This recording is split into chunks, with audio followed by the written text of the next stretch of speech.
বন্ধু মুসলমান, আল্লাহর নবী সাল্লাল্লাহু আলাইহি ওয়াসাল্লাম জান্নাতুল বাকি কবরস্থানের পাশ দিয়ে যাইতেছেন।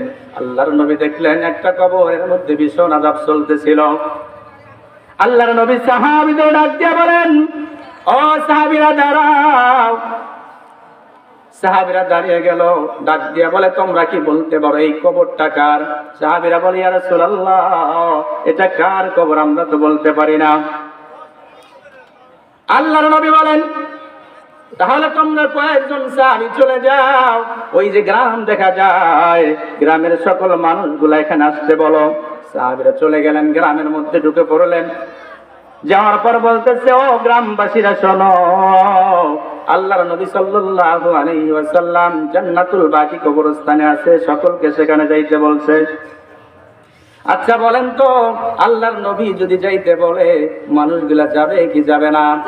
সকলে লাইন ধরছে, লাইন ধরে একের পর এক আসতেছে। আল্লাহর নবী ডেকে ডেকে বলতেছে, তোমরা কি বলতে পারো এই যে কবর দেখা যায়, এই কবরটা কার কবর?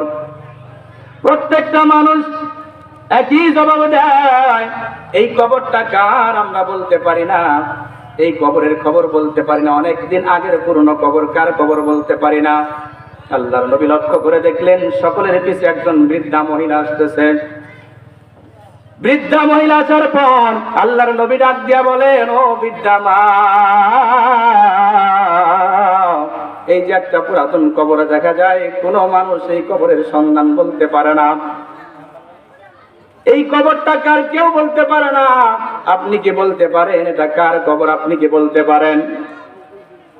বৃদ্ধা মহিলা ডাক দিয়া বলেন, ওগো আল্লাহর নবী, এটা আর কারো কবর না, এটা আমার কলিজার টুকরা সন্তানের কবর।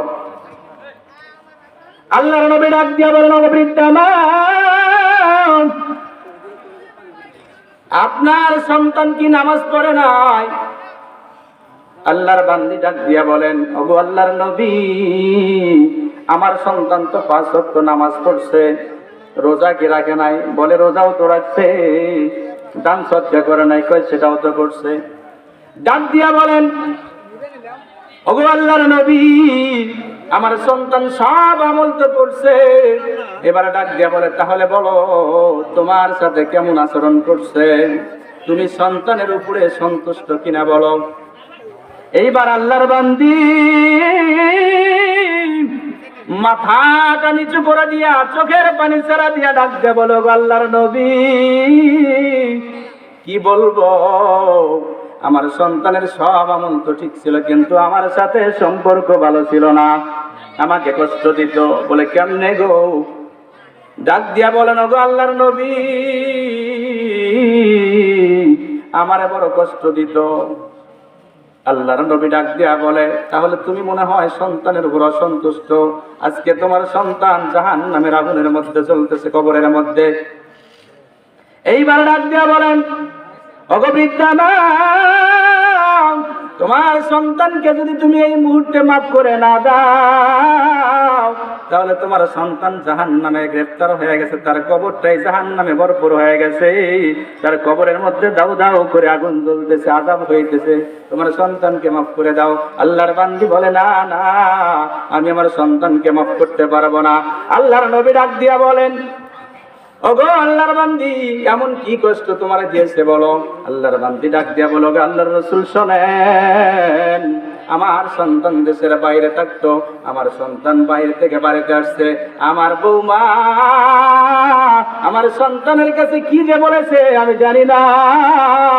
আমার সন্তানকে আমি প্রথম দেখার পর আমি যখন আমার সন্তানের কাছে দৌড়ায় যাই, আমার সন্তানের মুখের মধ্যে একটা চুমো দেই, আমার সন্তানকে যখন বুকের মধ্যে জড়ায় ধরলাম, আমার সন্তান এমন করে আমাকে ধাক্কা মারলো, ধাক্কা দিয়ে আমাকে যখন সিঁড়ির উপরে ফালায় দেয়, আমি সিঁড়ির উপরে পড়ে যাওয়ার পর মাথায় এমন ব্যথা পাইছি গো আল্লাহর নবী, আজকে অনেক দিন হয়ে যায়, এখনো পর্যন্ত সেই ব্যথা আমার ভালো হয় নাই।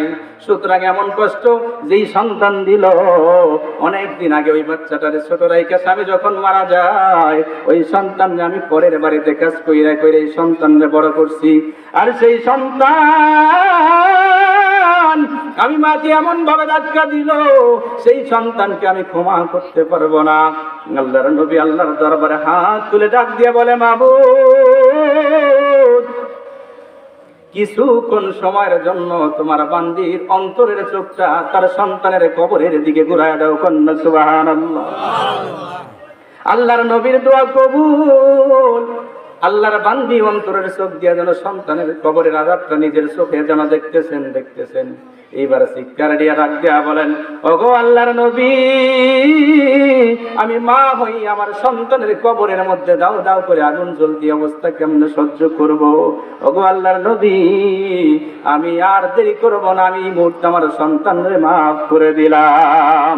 ওগো আল্লাহর নবী, আপনি আল্লাহর দরবারে দোয়া করেন, আল্লাহ যেন মাফ করে দেয় এবং আল্লাহ যেন আমার সন্তানের কবরটা জান্নাতের বাগান বানায় দেয়। কন্যা সুবহানাল্লাহ।